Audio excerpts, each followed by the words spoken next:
Michael Schur here at TYT headquarters. We are going through the issues and the candidates' positions on some of the important issues going into November 8th. And we brings us now to Donald Trump, his takes on abortion, gay rights, and Veterans Affairs. Donald Trump says that he does not support a woman's right to choose. He is pro-life with some exceptions, those exceptions being incest or rape, and in some cases the life of the mother. Donald Trump, though, has said that he did not come to this position, naturally, immediately. He has evolved in the other way on this issue.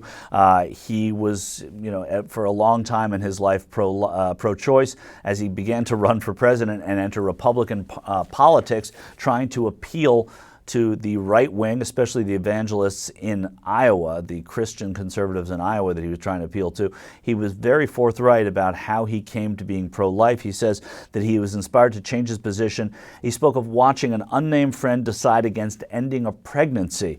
This is Donald Trump, quote, "It was going to be aborted, and that child today," in typical Trump speak, "is a total superstar, is a great, great child."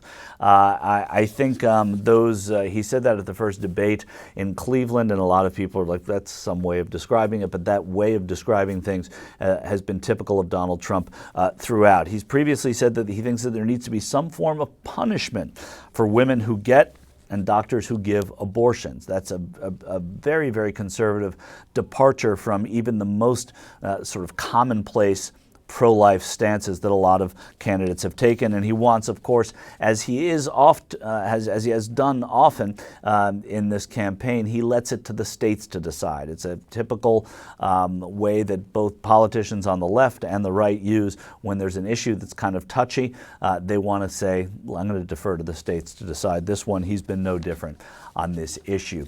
Moving to gay marriage. Donald Trump on gay marriage, he thinks that states, you're going to be surprised, states ought to decide gay marriage. It's an issue that and many in his party think should not be the role of the federal government is not there, that it should be a state's issue, and he wants to put a high priority on religious liberty. Translation, if somebody is offended by gay marriage in their religious institution or their religious beliefs, they shouldn't be made by the government or by law to service any kind of a gay wedding, a gay ceremony of any kind. That's where he thinks religious liberty is there. That's consistent also with his running mate, Mike Pence, both as a congressman and now governor of Indiana. He has put an exclamation point on the way he feels about religious liberty.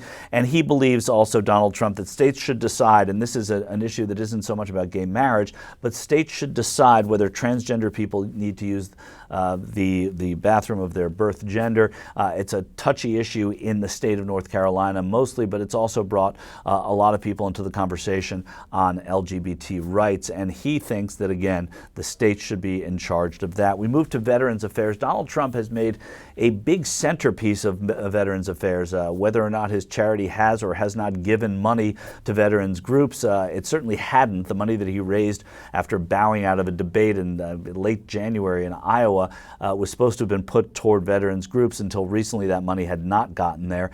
He has talked a lot about his support of veterans groups, but when people went through that with that fine-toothed comb to see where the money went, they didn't see any of that money going. That's since been rectified.